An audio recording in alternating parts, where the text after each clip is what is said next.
Hello Nigeria, time again for another edition of Newsline, your Sunday potpourri of human interest stories. I am Jennifer Igwe. Now, no violence against a child is justifiable, none. Whether at school, religious center, at home, or in the community. This is because such abuse could leave the child with injuries that may never heal, leading to lifelong consequences. This can be prevented, and the society, backed by law, has a role to play. A story on a 6-year-old victim captures this ill. Then the NTA stands against rape and rapists, so highlighting cases and consequences to assist victims get justice is top priority to us. We also support measures to help families and communities check this anomaly and evil. On our lineup are stories on the plight of victims and communities. And of course, what is Newsline without cultural celebrations? And the news segment. So I'll hand you over to Claire Adilabu Abdurazak in Abuja for the news. Claire, over to you. Hey, and good evening and welcome to Abuja News Studios. Now, the Accident Investigation Bureau Nigeria, AIB, has been mandated by the Nigerian Air Force, NAF, to lead the investigation into the crash that occurred on Friday in Kaduna. A statement by the AIB General Manager, Public Affairs, Tunji Oketumbi, states that the flight data recorder and the cockpit voice recorder from the accidented Beechcraft 350 aircraft have been recovered and investigation has commenced. Investigators will download and analyze vital information contained in the recorders at the AIB's world-class flight safety laboratory in Abuja. And while the First Lady of Nigeria, Aisha Muhammadu Buhari, has condoled with the wife of Chief of Army Staff, Fati Atairu, her family members and the Nigerian Armed Forces over the death of the Chief of Army Staff, Lieutenant General Ibrahim Atairu, and 10 other gallant officers who died in a plane crash in Kaduna on Friday. The First Lady described their death as a great loss to the nation. Our State House correspondent Aliyu Kabiru tells us more. The First Lady of Nigeria, Aisha Muhammadu Buhari, accompanied by the members of her family, as well as the Minister of Women Affairs, Pauline Talin, the Director General, National Center for Women Development, Asebe Vilita Bashir, and the APC National Women Representative of the Caretaker Extraordinary Convention Planning Committee, Stella Okotete, and other top Nigerian women, paid a condolence visit to the wife of the late Chief of Army Staff, Lieutenant General Ibrahim Atahiru, describing his death as a national tragedy. While sympathizing and consoling his wife, Pati Atahiru, and other members of the family, the First Lady said, the selfless service of the late Chief of Army Staff and other gallant officers who died along with him will not be in vain, and pray to God to grant them eternal rest and give the entire family the fortitude to bear the loss. Her Excellency consoled with the entire family, and she prays that the wife and children, God will give them the fortitude to accept that we cannot change. May Allah console all of us. And this loss is just not for the family, not for the Nigerian Armed Forces, but the whole of Nigeria. And we pray for Almighty Allah to repose the souls of the departed. Watching some of his programs, he was always so passionate about ensuring that we overcome the insecurity, banditry, kidnapping and terrorism that we are currently facing as a nation. We mourn the whole Nigeria. This is the time that Nigeria needs these gallant men. Unfortunately, they have left us at the time that we need them most. The First Lady assured the family of her full support and the support of the entire Nigerian women in this trying period, and urged them to take solace in the fact that they have died as heroes while protecting the territorial integrity of the country. In Abuja, Aliyu Kabir, NTA News. And news just in now says that President Muhammadu Buhari has described Lieutenant General Ibrahim Tairu, the late Chief of Army Staff, as an outstanding soldier and an institution builder who fought valiantly for Nigeria until he breathed his last. In a telephone conversation which ended a short while ago with Mrs. Fatih Ibrahim Tairu, wife of the late Chief of Army Staff and the spouses of the other deceased officers through her, President Buhari hailed the sacrifices of the military men who lost their lives and the armed forces in general, saying that Nigerians will continue to appreciate and support the fearlessness with which our courageous soldiers are confronting the threats facing the nation. The President gave the grieving spouses assurances that the nation will never forget the supreme sacrifice of their spouses, urging them to take solace in the surge of extraordinary feelings of emotions across regions, religions, and ethnicity all over the country in appreciation of their sacrifices. The President, who had given earlier directives to the Defense Headquarters and the Ministry to do everything the government can do to provide comfort and ease the hardships of the families of the deceased, prayed to Almighty to repose their souls and grant their families the fortitude to bear the loss. Mrs. Atairu, on her part, on behalf of the rest of the families, thanked the President for his messages. In other stories, the Minister of Defense, General Bashiru Salihi Magashi, has paid a condolence visit to the family of the late Chief of Army Staff, Lieutenant General Ibrahim Tairu, at the Niger Barracks in Abuja. Consoling the bereaved family, the Minister of Defense prayed for the repose of the souls of the departed officers and soldiers. In the same vein, the wife of the Vice President, Dolakbo Oshimbajo, who joined the Minister in the residence of the late Brigadier General Lainka, expressed sympathy with the bereaved family and prayed for God's mercy on the souls of the departed. On the minister's entourage are the Chief of Defense Staff and the two service chiefs of the Navy and Air Force.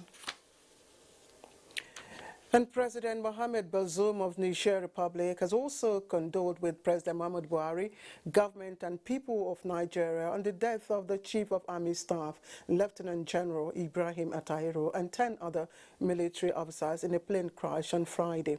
A statement by Senior Special Assistant to the President on Media and Publicity, Garba Shehu, says President Bazoum described the incident as tragic and unfortunate, expressing the condolences of Niger Republic to Nigeria and prayed Allah to repose the souls of the departed. In his response, President Muhammadu Buhari commended President Bazoum for sharing this moment of grief with Nigerians, pledging that their sacrifices will not be forgotten. Now to Kano State, where 2 lives were lost while 28 others are currently on admission. Now they're among 60 victims caught up in a petroleum tank explosion at a filling station in Shalata industrial area of Kano. Hadija Mohammed reports that 8 men of the State Fire Service were also involved. The incident occurred when the tanker offloading its content at the filling station along Sharada industrial area caught up with fire.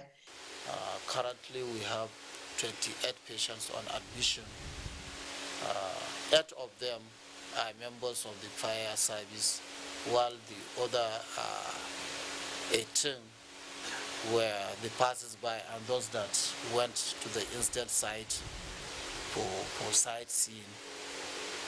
Out of that 28, 2 had sustained fractures, and all of them are receiving treatment. The incident, which scared workers of the filling station and neighboring business owners, received prompt intervention of the Kano State Fire Service, Nigerian Red Cross, Kano State Road Transport Agency, and more help from neighboring companies. We are unable to control the situation. The fire became under control by our firemen. The Red Cross was informed through our usual contact. People call us and our volunteers was able to rush and offer assistance. An eyewitness revealed to NTA News that after the situation was contained, a worker at the filling station mounted the oil tanker and opened its compartment, after which it instantly exploded. 8 men of the Kano State Fire Service, many people who have gathered at the scene of the incident, and passers-by alike sustained fractures and various degree of injuries. Presently, 28 casualties are bedridden at the Murtala Muhammad Specialists and Abdullahi Wasi Teaching Hospitals, receiving free treatment. Stakeholders have continued to warn people to desist from taking decisions that could cost them their lives and stop turning dangerous scenarios into avenues of excitement and attractions. In Kano, Hadija Muhammad, NTA News. Now, in other stories, a total of 580 bags, equivalent to 120 drams of liquid substance suspected to be refined automotive gas oil, popularly called diesel, have been intercepted by men of the Nigerian Navy ship Lugard, Lokoja, along the coast of River Niger. The Navy paraded the culprits at the NN ship Lugard. Our correspondent Solomon Ayedin reports. The 8 persons suspected of illegal bunkering were arrested along Itobe-Ida axis on the coast of River Niger, conveying the illegal substance worth millions of naira from Delta State in a wooden fiber boat by men of the Nigerian Navy ship Lugard, Lokoja. We dey buy am for Delta State, for Warobia. If we buy am for there, we come for Ida to come sell. I know say na this we carry. So I know it's illegal. What the Navy have done so far, I think, as far as the state is concerned, we are very satisfied. They are doing their job on water. Other security agencies are doing a beautiful job on land. We are here with a new vigor, a new mandate, and a determination to make sure that it is no longer business as usual for those who are involved in criminalities on the waterways of Kogi State. In a related development, the command also paraded the duo of Halilu Audu and Aliyu Mohammed arrested around Ajaokuta to be axis on Niger River, conveying 553.5 kg substance discovered to be cannabis sativa from Jegono and Route Loco in Nasarawa State. This achievement, the commander explained, was in line with the Chief of Naval Staff, Vice Admiral Awal Swaibu Gambo's directive on zero tolerance to all forms of criminality on Nigerian waterways. The suspects have been handed over to relevant agencies of government for further investigation and prosecution. In Lokoja, Solomon Ayedehin, NTA News. And the National Drugs Law Enforcement Agency, NDLEA, has apprehended a Brazil-based drug kingpin and also intercepted 36 blocks of cocaine weighing 27.95 kilograms with a street value of over 8 billion naira at the Murtala Mohammed International Airport, MIA, in Ikeja, Lagos. In a statement released by the Director, Media and Advocacy of the NDLEA, Femi Babafemi, the arrested drug lord Ejiofor Felix Emerako, during a preliminary interrogation, confessed to have been contracted by his Ethiopian associate, who is a notorious drug baron, to claim and push out the consignment in Lagos, Nigeria. He further admitted to have paid the £24,500 bribe to compromise NDLEA officers. His group is suspected to be responsible for recruiting traffickers to move illicit drugs to various destinations using Nigeria as their transit location. Chairman of the NDLEA, Brigadier General Buba Marwa, said the agency will not target only traffickers, but with the same vigor target the cartels and the kingpins that operate them. And back here in FCT, the Minister of State, Tijani Aliyu, has expressed the determination of the FCT administration to collaborate with resourceful bee farmers towards creating an enabling environment for the growth of the agricultural sector in the Federal Capital Territory. Now, the minister was speaking at the commemoration of the 2021 International Bee Day, and our correspondent Ifeanyi Izumba was there. FCT Minister of State Tijani Aliyu identified lack of modern beekeeping techniques and access to inputs as some of the major challenges facing the agriculture sector in the nation's capital. She, however, affirmed that despite the numerous challenges, the FCT administration, through the Agriculture and Rural Development Secretariat, has organized various farming programs to expose the farmers to modern techniques in bee production. With an unending desire to meet their need for food, clothing, and shelter.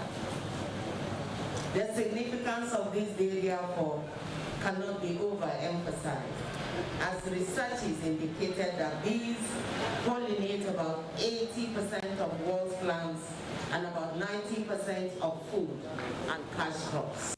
The Acting Secretary, FCT Agriculture and Rural Development Secretariat, Prosper Ibe, stressed that the Secretariat, through the Department of Forestry, has been providing support towards the development of the sector. Apart from the training program that the Secretariat has organized for bee farmers in the FCT, we have provided them with various modern beekeeping equipment towards strengthening production activities of our farmers. The department has equally been making efforts to organize the members of the association into effective cooperative groups. In recognition of the significant role that bee plays in the sustenance of biodiversity, the United Nations in 2018 designated May 20th as the International Bee Day. In Abuja, Ifeanyi Esumba, NTA News. Very interesting. Now, in Jigawa State, farmers have resumed cultivation of irrigation sites along Hadija River Valley as thousands of hectares of farmlands taken over by taifa grass along the stretch of the river basin are being recovered. Now, the multi-billion recovery project awarded by the federal government in 2018 is steadily progressing, and that's according to our correspondent Mohammed Musa Askira. Initiated since 1981, the Hadija Valley Irrigation Scheme project was abandoned due to poor funding to execute the program. This has over the years resulted into destroying thousands of hectares of farmlands covered by taifa grass, silting the entire length of Hadija Jamare River Basin, leaving in its trail annual destructive flooding affecting many local governments areas of Jigawa State. Worried by this development, President Muhammadu Buhari has in 2018 awarded the contract for the rehabilitation of the existing gravity irrigation area at the cost of about 9.4 billion naira to reopen the blocked waterways to address the annual flooding, creating vast grazing land and resuscitate the means of livelihood for communities living along the basin. Due to this work, the animals will get food, whereby production of meat will increase, production of fish will increase, production of food crop will increase. This is in line with President Muhammadu Buhari's aggressive pursuit of agricultural development and that of Governor Muhammadu Badru Abubakar to diversify the sources of the nation's economy, besides the need to ensure food security in the country. The basic concept is to serve the taifa grass of water so that it will naturally dry up. You can see the land is reclaimed. The farmers are busy working in their own farm. Some of them, they couldn't even farm in their own land for more than 16 years. With 3 years completion period, the rehabilitation project located in Abuja local government area of Jigawa State is being carried out under the Transforming Irrigation Management in Nigeria program supported by the World Bank. In Dutse, Muhammad Musa Askira, NTA News. And retired civil servants in Lagos State are having a new lease of life as the state government equips them with entrepreneurial skills at a 3-day workshop which opens in Alausa, Lagos. Musa Toliat has the details. The workshop seeks to equip the state's senior citizens with requisite skills and competence in fish, poultry, and snail farming. The objective of the program is to assist the participants set up small and medium enterprises, which will further make them productive and active contributors to the Lagos State gross domestic product. Lagos State Head of Service, Hakim Moriokola, who was represented, said the intention of the government is to help the retirees grow their businesses to become employers of labor, remain active, and have a veritable source of income even in retirement. We provide things for them, tools to take off. We do that. You heard that one of the earlier retiree trained will be supplying them fingerlings. It's at our own expense. We pay for it. We encourage them. When he has the fingerlings, he gives to them. We pay for it, the government. So we are not asking them to pay for that. Some participants react to the training program. With what the government is doing, I really appreciate it because since I retired, I've been thinking of what to do. And God so good, this is where my interest lies. we have been employee for a very long time. Now we'll now be employers of labor. I'm very impressed with the scheme, the cost structure, the cost content, as well as the facilitators. The event is the second edition of the quarterly training and sensitization program for the retirees of Lagos State Public Service. In Lagos, Musa Tolia, NTA News. Now, we are part of the solution, is the message of the 2021 International Day for Biodiversity. And like many countries of the world, Nigeria is also making commitments to the agenda for sustainable development to protect the planet from degradation. Onongie Fineface will tell us all about it. International Day for Biodiversity is a reminder that man and nature are in one community, and this underscores the importance of concrete, concerted and coordinated global actions for the conservation, restoration and sustainable use of biodiversity. By reversing biodiversity loss, we can improve human health, realize sustainable development and address the climate emergency. The day is also a call for people to be part of the solution to the biodiversity crisis by preserving natural ecosystems. If you take 5 mango trees, orange trees, and plant it within your house environment, it's going to give you shade, it's going to give you clean air, and you have benefits from it as well. For Nigeria, the day is another opportunity to articulate the country's climate ambition, an action the Minister of Environment, Mohammed Mahmoud Abubakar, considers crucial to biodiversity conservation. Currently, we are championing energy transition to reduce dependence on carbon-intensive energy sources. Based on that, one of our commitment in the NDCs, one of the sectors is provision of solar energy, that is power sector. International Day for Biodiversity is a major build-up to the 15th meeting of the Conference of the Parties to the United Nations Convention on Biological Diversity, COP15, slated for October 2021 in China. Onengie Fineface, NTA News. Now, after his formal defection, Cross River State Governor Ben Oyade has met with the leadership and members of the All Progressives Congress in the state with the message of unity to consolidate on the gains of the party ahead of 2023 general elections. Paul Ebo reports. The meeting, which is the first in the series of consultations to reposition the APC in the state, affords the governor the opportunity to appreciate the people for the strong opposition when he was in the PDP, which spurred him to record achievements in the state. Governor Ayade promised a peaceful electoral process in the future, while the APC state chairman pledged to give him total support for more successes in the state. We can't afford a salamanization that is always orchestrated by politics. What we're going to do is politician, because the policing process of our elections, our courage and our conduct will show that we have one indivisible state. Now that he's part of the mainstream, we are going to all rally behind him. We will be behind you 100%.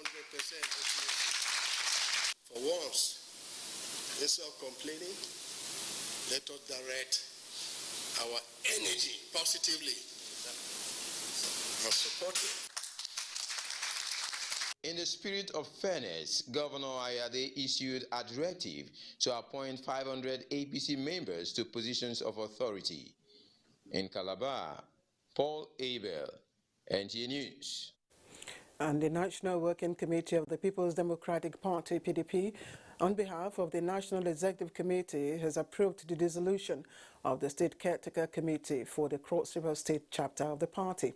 Timothy Yusuf reports that the party's stakeholders, led by former Governor Leah Limoke and the party's National Secretariat in Abuja, say the PDP structure, however, in the state remains intact.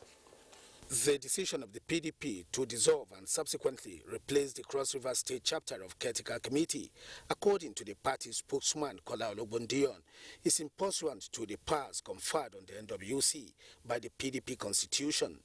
Consequently, the NWC constituted a new State Caretaker Committee to pilot the affairs of the chapter of the party at the state level.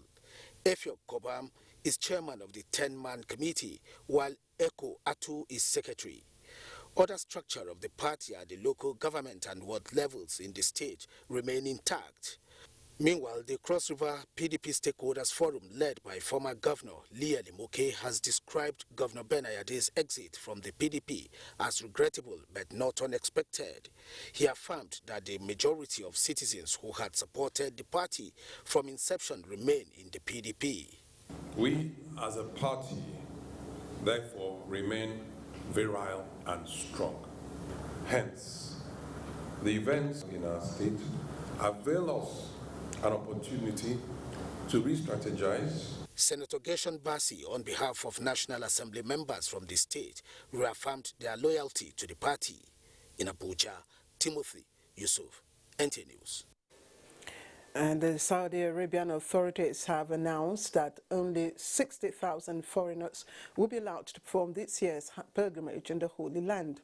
Special Assistant to the Prime Minister on Religious Affairs, Alama Tahir Ashrafi, who announced this in a tweet, says the pilgrims would have to follow the coronavirus guideline protocols. The decision is to enable pilgrims access to the Grand and the Prophet's mosques to perform the Hajj and Umrah. Saudi authorities had earlier announced that only people immunized against COVID-19 will be allowed to perform the Hajj. In the meantime, the National Hajj Commission of Nigeria clarifies that the final guideline for the 2021 Hajj operation is yet to be announced. The Commission, in a statement, says it's yet to be communicated on the number of slots allocated to Nigeria. NACON therefore urges the public to consider the information being circulated as guidelines for 2021 Hajj as inconclusive. And the Prelate Emeritus of the Methodist Church of Nigeria, Prelate Sunday Mbang, has urged Nigerians to be more security conscious and assist government to win the war against insecurity. The revered clergy and other religious leaders were reacting to incessant criminal activities and attack on security outfits in parts of the country. Joy Ubani completes the report. The spate of insecurity in the country, most especially in recent times, is becoming unbearable, calling for urgent spiritual attention. In Akwa Ibom State, many people in some parts of the state now live with fear of the unknown. I think time has come where Nigeria as a whole should now discover that the only help and the source of help is the Lord Almighty. Criminal activities in the state, which is on the increase, has drawn the attention of the clergy to support government's efforts in achieving lasting solution. The Prelate Methodist Church of Nigeria, Sunday Mbang, says it is pertinent for parents to watch the activities of their children. We pray, you ask questions, and then, if possible, the pastor should be involved in trying to help in the insecurity problem. The point of human exhaustion is the point of divine intervention. Now it seems as if we have actually exhausted our human wit. Then let us look up and cry unto God. We believe He will show up. The clergy pledged their support to government through continuous prayers and sensitization programs in worship centers across the state and Nigeria at large. It will be recalled that the President has called on religious leaders of all faiths to unite and support the fight against insecurity in the country. In Uyo, Joy Ubani, NTA. Now, in line with the theme of this year's United Nations Road Safety Week, that's Street for Life, the Federal Road Safety Corps, Imo State Command, has pledged to ensure enforcement of recommended speed limit in the overall interest of Nigerians. Faith Iwilo reports that the officers have already commenced regular checks on the roads to ensure compliance. The United Nations Global Road Safety Week is known to be a medium used globally to raise awareness of road safety in order to make changes that will reduce the rate of deaths and injuries from road traffic crashes. For the Federal Road Safety Corps Imo State Command, the week is used to engage in aggressive campaign against traffic violations, especially around built-up areas. The sector commander Joshua Adekoye, who frowned at the level of recklessness exhibited by drivers along internal roads, stresses the need to abide by the speed limits recommended by the United Nations. The theme for this program that we're having is Street for Life. And from our records, we discovered that most crashes that do happen, they happen as a result of speed. And if we can reduce our speed, it will definitely reduce crashes on our roads. And we have cases of hit and run mostly on our streets, and that is why we are even appealing to the general public that they should reduce their speed. And Kaduna State plans to employ additional 5,000 road marshals to ensure safer roads in line with the United Nations revised target of reducing road crashes, deaths and injuries by 50% in 2030. The State Commissioner for Works, Balaraba Aliyu Inua, stated this in Kaduna. Ahmed Mohammed Usman reports.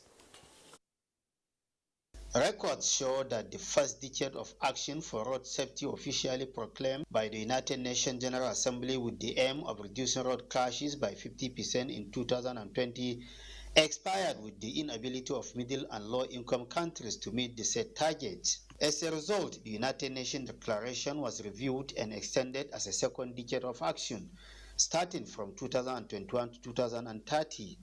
So the United Nations looked at the seriousness of this issue and then declared the theme for 2021. The highways, statistics reveal quite a lot of road traffic crashes happen as a result of speed, and so we need to crash the speed.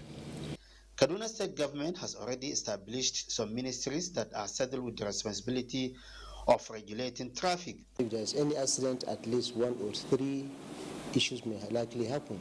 Loss of life, loss of property or injuries. We work hand in hand with them for all areas where the concentration of their help is needed. For example, we work together when there are public holidays or festive periods. The new advocacy is to reduce the normal speed of 60 km per hour to 30 km per hour speed for cities, especially where people mix with traffic. In Kaduna, Hamad Mahmoud Usman, NTA News. All right, time to join Bade Adeleye for Sports Update. Bade, such a bad outing for us this year's CAF Confederation Cup. Enyimba crashed out. We all knew, Claire, that, it was too huge a mountain for them to, to climb. So the miracle did not, happen for them. All right, welcome to sports. I'm Bade Adeleye. Let's begin from the court as 2018 Kwesi Basketball Championship winners Gombe Bulls on Saturday added another trophy to their kitty by winning the Maiden Northeast Basketball Challenge tournament after out-dunking Plateau Peaks 44-33 in the final at the Multipurpose Hall, Bauchi. The tournament, which was organized by the Premier Basketball Foundation in partnership with Bauchi State Basketball Association, had 5 teams from Northeast and 1 from North Central.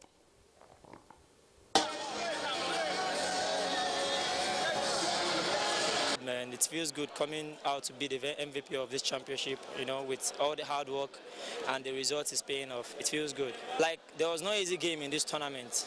As small or as big as it might be, there's no easy opponent. All of them came out with their full game. Right, to football now. The Maiden Abuja All-Stars Invitational Football Tournament kicked off in Abuja Saturday with match day 1 producing some interesting results. Host team Abuja All-Stars International lost 1-2 to Unity Sports Foundation, with USF goalkeeper Edmond Chuka Azubike producing a man-of-the-match performance, while Capital Sportive and Like Minds played goalless. Yanya All-Stars defeated Metro City 1-0, with CKSA recording a 2-1 victory over Kuje All-Stars. First of all, I thank God Almighty, because it's not by my power. Let's go and win. That's our slogan. So I am that confident that we'll make it to the final. I'm overwhelmed with joy and knowing that we are beating the best or perceived the best team in the tournament. It's just the first game, but it's working as well as we planned. Unfortunately, we lost. Their goalkeeper was exceptional, and we played well. Meanwhile, the Nigerian Mini Football Association has invited 60 players to camp as screening begins for the upcoming African Mini Football Nations Cup in Ibadan, Oyo State. Players who make the cut will go for the final campaign for the second Mini Football AFCON, scheduled for 8th to 17th July 2021. Now, Kano Pillars moved top of the Nigeria Professional Football League on Sunday after playing 1-0 away to Katsina United, while Nasarawa United moved one spot to 4th with a 3-1 win against Heartland. Ifeanyi boosted their survival hopes by beating Sunshine Stars 1-0, with Adamawa United and Warri Wolves settling for a 3-0 draw. To the continent now, Nigeria's last surviving representatives on the continent, Eyimba International, on Sunday crashed out of the CAF Confederation Cup after playing a 1-0 draw with visiting Pyramids of Egypt in the quarterfinal second leg in Aba, losing out 5-2 on aggregate. This is the second successive season that the People's Elephants will be eliminated in the last 8th stage.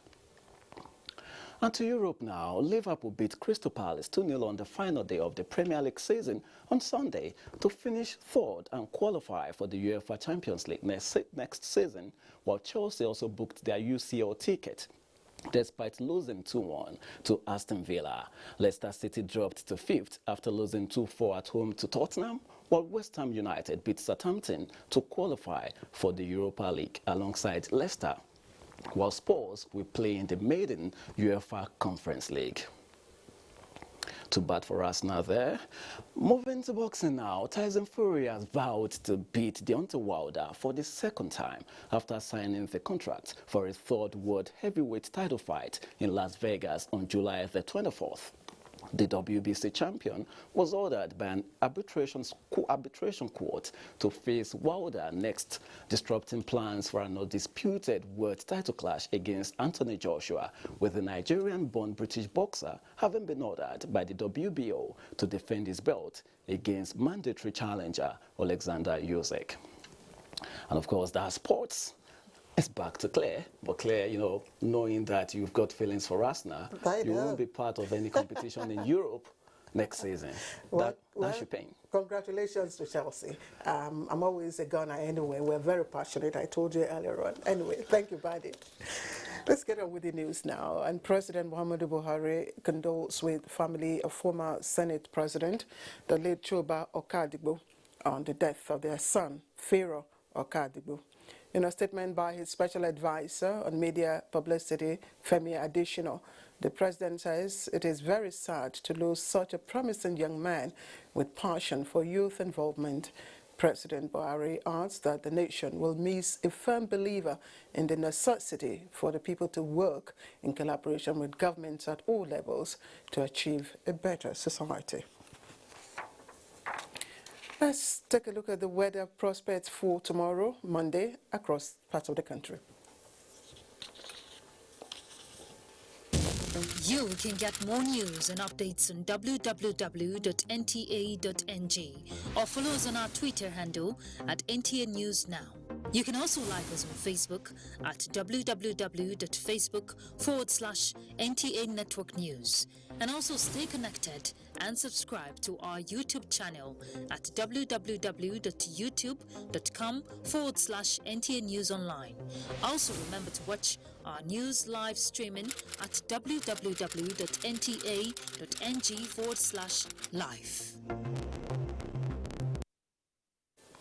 All right, sorry about that. We couldn't bring you the weather, but just be cautious and go out with your umbrellas for safety's sake. And that's the news from here. Don't forget that Jenny will be back in a short while to bring you Newsline, but that will be after these commercials.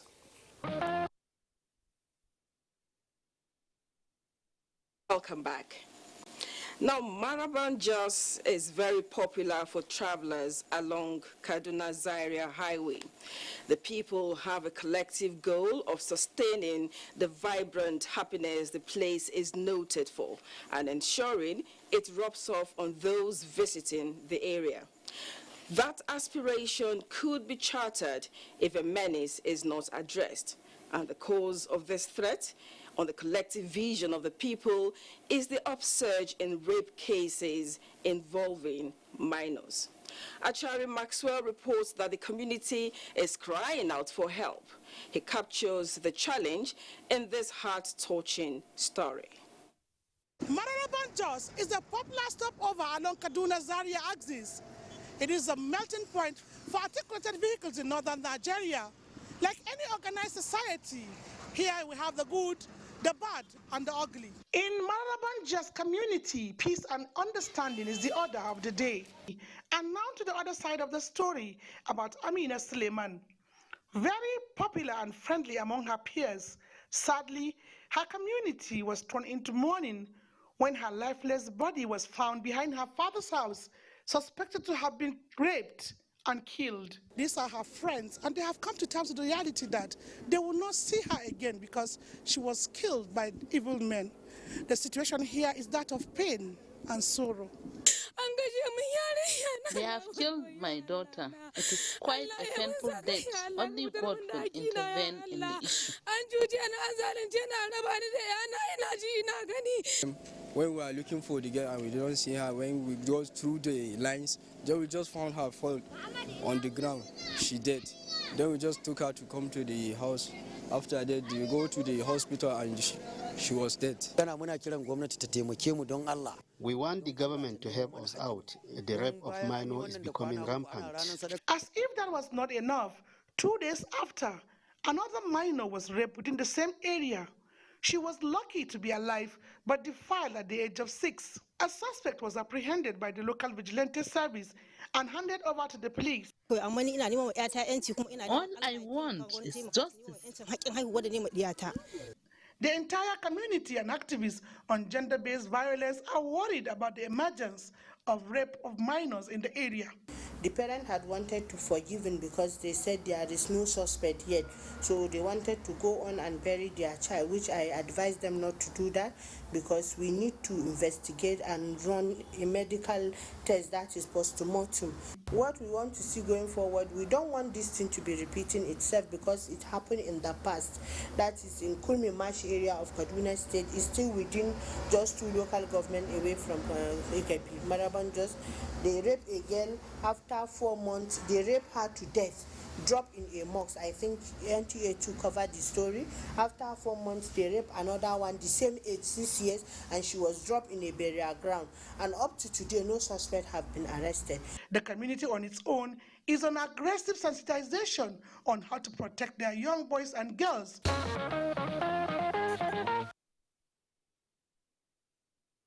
We must all stand against rape and rapists. Justice must be served. Now, our next story is a classic example of child abuse. Now, what would make a teacher give a child the beating of his life for a negligible offense? Surely no reason of provocation warrants this sort of violence against a child. Fatality Awal Abba from Gombe State tells us more about the case of a 6-year-old Almajiri boy who was brutalized by his teacher. 6-year-old orphan Aliya Ali, Almajiri boy who hails from Burong village in Dombwa local government area of Borno State, that lost his father as a result of the insurgency, was sent to Gombe in search of Islamic knowledge by his mother. Recently, little Aliyu was found by a good Samaritan with bruises all over his body, lying unconscious along the street, and took him to the office of the human rights. I found him not medically fit and decided to take him to the appropriate authority for medical attention. Little Aliyu, after regaining consciousness, could not express himself as expected due to fear, but was only able to say few words after NTA news crew calmed him down revealing that he was always beaten by his teacher. I was beaten by my teacher for my inability to read what I was taught. The proprietor of the Tsangaya school, Muhammad Abdullahi, confessed to his crime, pointing out that little Aliyu is stubborn and always late back home. So he decided to punish him in his own way.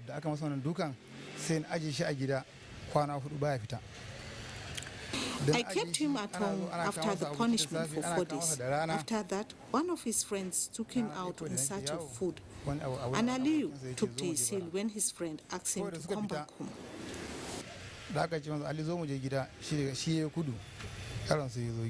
The Civil Liberties Organization, Gombe, are presently handling Aliyu's case. But he is underage, just around 6.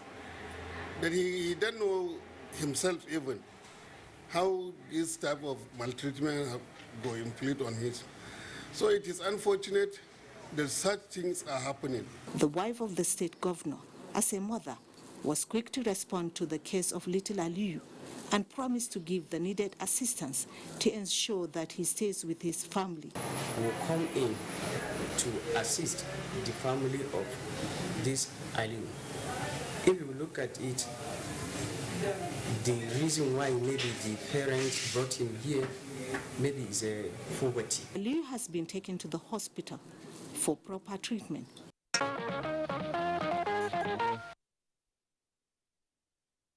Pupils don't forget teachers that are kind, caring, and passionate. Sadly, some people don't understand this. Now you're watching Newsline. There is so much more to come.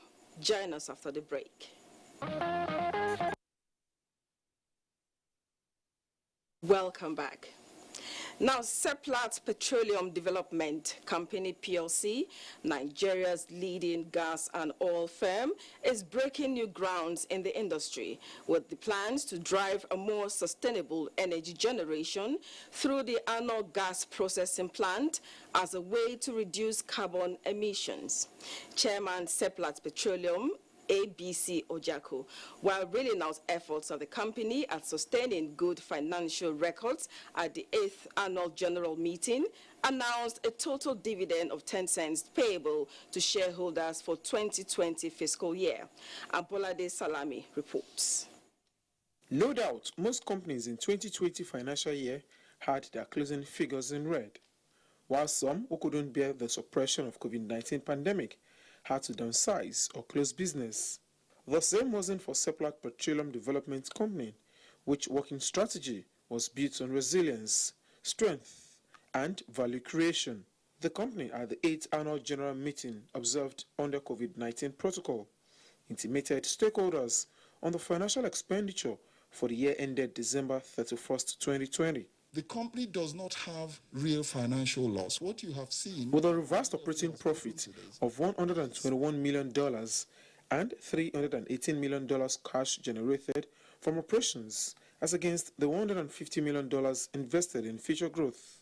The company, as a way of rewarding shareholders, in October 2020 paid an interim dividend of 5 cents and an additional 5 cents in December of the same year. This is actually promise kept.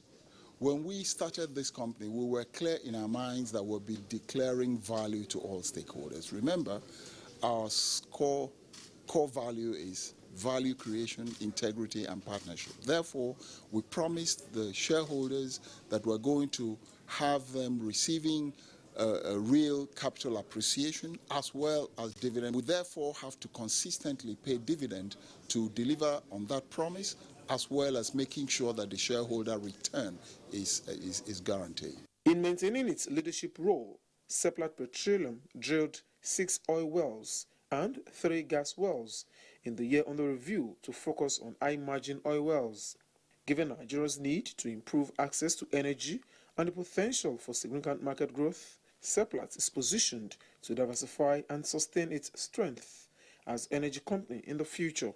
If we look at our business, having petroleum in our business doesn't really reflect everything that we are. So we're changing our name. We just had it approved today by the shareholders. We're going to change it to Seplat Energy. And that really shows 3 bits to our business: our oil business, our gas business, which we're building quite rapidly, And then as we look into the transition into the future, renewable energy really is going to be a much bigger mix of the energy mix globally, and we see that here.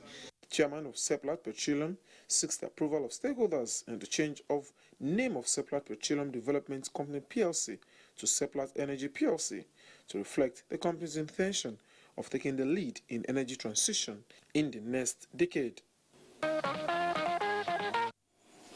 It is not enough that we are in position of authority if we do not succeed. Those coming after us will be defined by our failure. Now, those were the words of Governor Bala Muhammad at his investiture as Honorary Fellow and Patron of the Nigerian Institute of Public Relations in Bauchi State. Mahmoud Ibn Mohammed captured the event for Newsline. The procession by council members marks the beginning of the investiture of Governor Bala Muhammad as a honorary fellow and patron of the Nigerian Institute of Public Relations. The Nigerian Institute of Public Relations is a product of Decree No. 16 of 1990. Mukhtar Zubairu is the president of the institute. He acknowledges the developmental footprints of Governor Bala Muhammad in what he described as a monumental change in the history of Bauchi State. The fact that at the inception of your administration, Bauchi was almost at the rock bottom of the table in the performance index of the WAEC exams, with a very significant percentage of primary school enrollees making it to the tertiary education level, a near 1.5 million out of school children, coupled with that of infrastructure and manpower, among others, just in the education sector alone, your work was definitely cut out for you. He says NIPR is a partner in government's effort towards dousing tension in the land and beats the drum of unity rather than the drum of war. Distinguished ladies and gentlemen, a round of applause. Preceded by the decoration of Governor Bala Muhammad as a fellow and a patron of the NIPR, the governor sees his honor as a call not to relent in changing the lives and fortunes of his people. Actually, we have to do so many things at the same time with scarce resources. And that is why there's some discomfort here and there. Definitely, as a politician, people are saying we have not done empowerment. Yes, we cannot eat our cake and have it. We cannot just share the cake without really spreading it for a broad spectrum way and manner that will impact in a multidimensional way, where we'll be able to make an impact, positive impact on the scarce of our resources, of our infrastructure and services. A senator in the 6th Assembly and former minister of the FCT, Governor Bala Muhammad started his career as a journalist.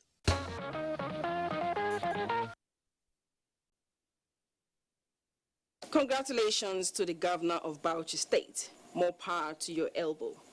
Now, news just reaching us says that President Muhammadu Buhari has authorized that the national flag should be flown at half-mast in all public buildings, facilities, and official residence with effect from Monday, 24th to Wednesday, 26th May 2021.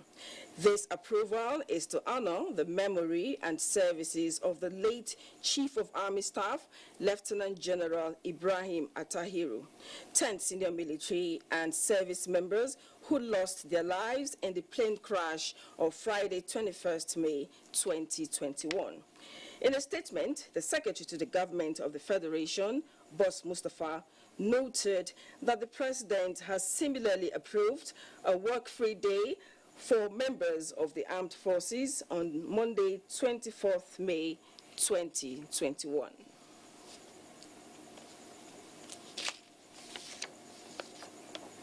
Now, away from that, it was a gathering of compassionate minds and individuals dedicated to selfless service to humanity as Rotarians within and outside the nation converged on Kwara State for the annual District 9125 Joint Conference. The crucial meeting centered on review of achievements and for the humanitarian organization to chart a way forward. Kende Omolosho reports that the conference rounded off with a colorful gala night.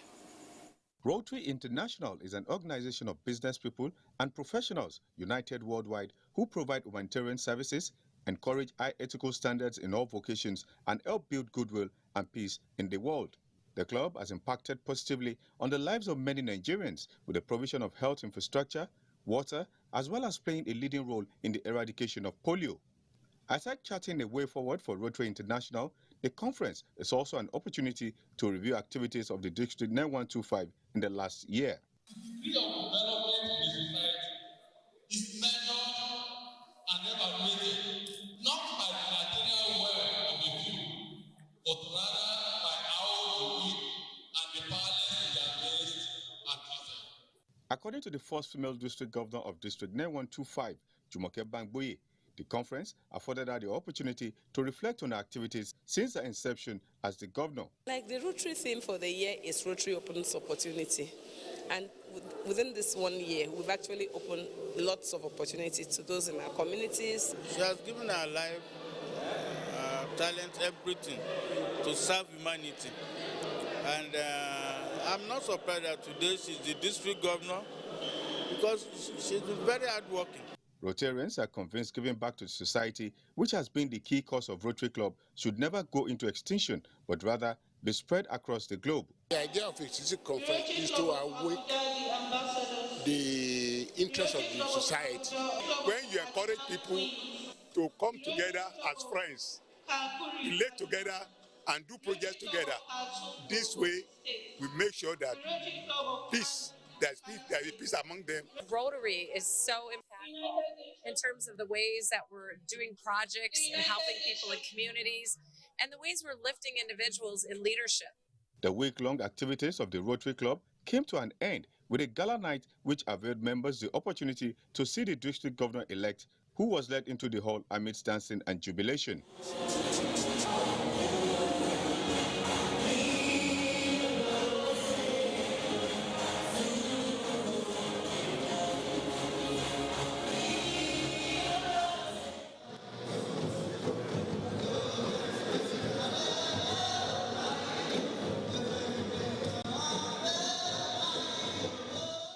We have also highlighted projects that are going to intervene in medical attentions of where a lot of people cannot get adequate attentions on.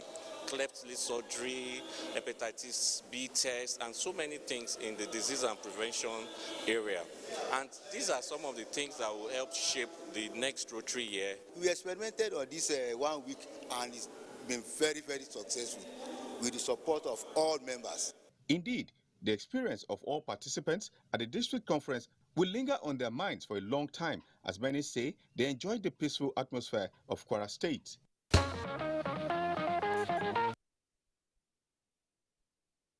Well done, Rotarians, and keep up your key motto, service above self. Now, the commemoration of the 2021 Eid al-Fitr has come and gone, but its colors and rhythms still linger.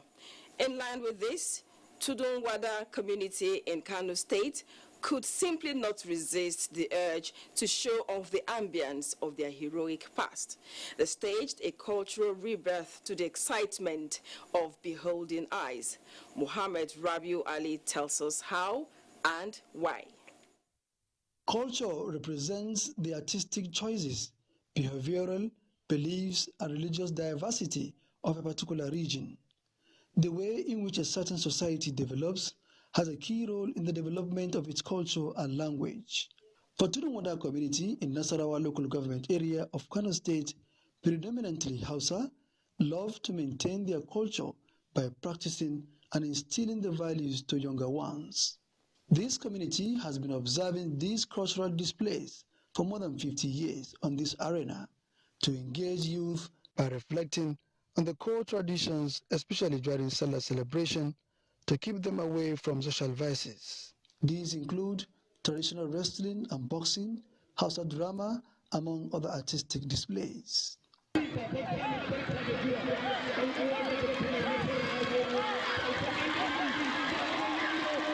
This is, a person who twists his body the way he likes. This is an amazing display. Look at it.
We are celebrating this traditional homage because our children, our grandchildren, they don't know the value of the culture of Hausa people. We are orienting our junior ones and grandchildren to know the value of Hausa people, the culture of Hausa people. Children were not left out in the celebration. Never ever seen how they are doing this Salah celebration, but today I'm so happy for the Salah celebration, for everything. A quote from Marcus Garvey says, "A community without the knowledge of their past history, origin and culture is like a tree without roots."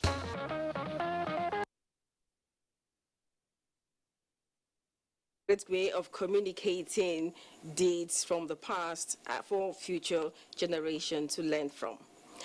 Now, this year's Eid al-Fitr celebration has been rounded off in Bida, the ancient town of the Nupes, with a traditional Hawan barricade. Although the colorful event was devoid of the speeches that usually heralds Doba, the Etsunupe and Chairman Niger State Council of Traditional Rulers, Alhaji Yahaya Abubakar, and company of other traditional title holders rode on horseback across major streets of the town as his subjects trooped out to catch a glimpse of the event.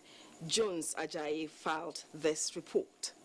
Historical perspective, Bariki, which is usually observed on the 5th day of both Eid Fitri and Eid Adha, signifies the end of the celebration, started in 1901 during the colonial era when the then Etsunupe Mohammed Malku used to visit the divisional officer of Bidda who resides at the government reserved area GRA to pay homage. While returning to the palace from GRA, the Etsunupe leading other traditional title holders is usually welcomed back by the people, chanting songs of solidarity and salutations as they line up the streets amidst pomp and pageantry until the royal father finally got to his palace at Wadata area. That was the future of Bariki celebration until 1960, when Nigeria got her independence, which necessitated the current format of celebration.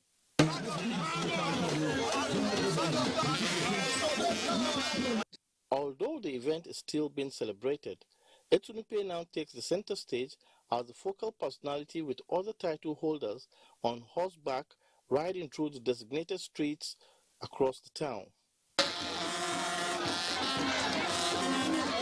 So this is a very good heritage, and I pray that the younger generations will keep the flag flying. The royal father also used the opportunity to see his subjects and other residents as well as general well-being of the town.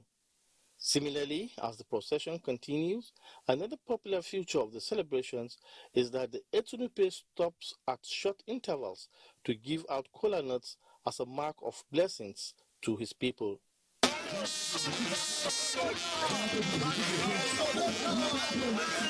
Unlike what was obtained before now, The procession of Bariki does not cover the GRA again, but central parts of the town and ends at Usman Zaki Palace, the paternal home of the Etunupe, where he usually takes a rest to refresh before the second and concluding segment of the celebration.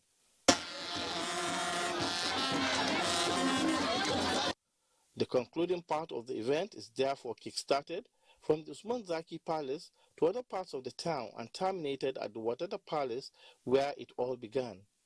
Etunupe then addresses all those who contributed to the success of the biennial celebration, emphasizing the significance of the event and appreciating all and sundry for their steadfastness at preserving the rich tradition. It's very important that from year to year, periodically we do this so that people would be able to move forward and then be able to look responsible and then follow their leaders. Leadership role is very important, whereby the people and the leader and the led are communicating.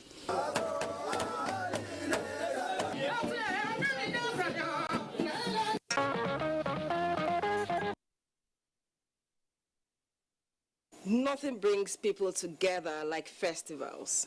Very interesting events there. Time for another break. Stay with us. Welcome back. Now, the high rate of indecent dressing among youths in Nigeria has continued to be a source of concern, as it is said to be contributing to high moral decadence in the society.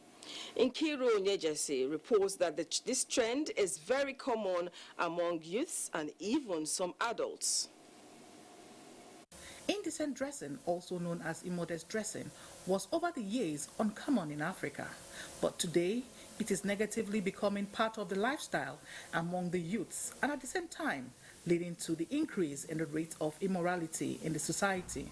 Hence, respondents are of the view that parents and the church have a big role to play if indecent dressing must be checked and reduced among youths by teaching them early enough the dangers of exposing their bodies and the misconception it will have on them. I think parents have the major role to play when it comes to indecent dressing. They should watch out for what their children wear as when they are leaving the house for schooling.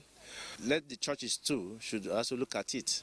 The churches also look at it, should take time to teach this and not just some money thing. It's becoming serious. Now this period now they see them wearing tights that women are supposed to put in and put on skirt or trouser. But you see them putting it on and coming out. And they say tomorrow that somebody raped them. Civilization has caused a lot of problems to us. Most of them follow the trend of white people. If it is a law that the government puts that any girls that dress naked or boys, that so thing we happen to them, I think that will help a lot of things. They, however, urge youths, especially ladies who are more vulnerable to disease from all forms of immorality, by being modest in their outfit to avoid sexual harassment. Indecent dressing is against the societal value, and it should be addressed. So youth should try out their possible best to adhere to what the society is saying. What this indecent dressing can cause to them. When you talk about the rate at which rape is increasing, so in order to just cope this, we just have to tell them that, oh, this is what it can cause, this is what it can bring to you, but if we can cover ourselves properly, then this can be wiped off. They are of the view that to frontally eliminate indecent dressing, strict enforcement of dress codes should be introduced in tertiary institutions across the country.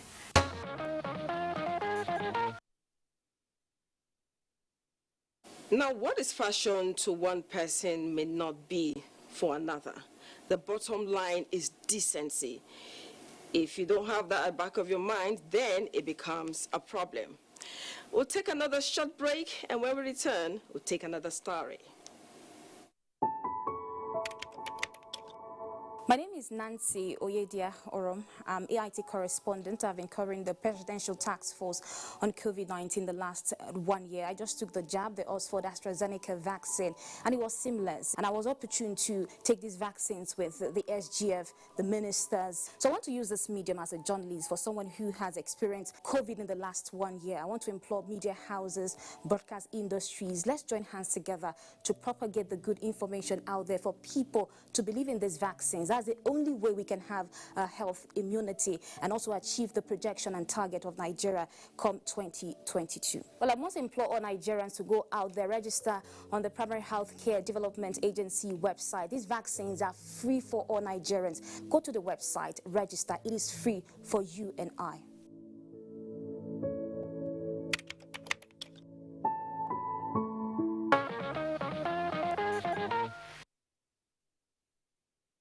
Welcome back.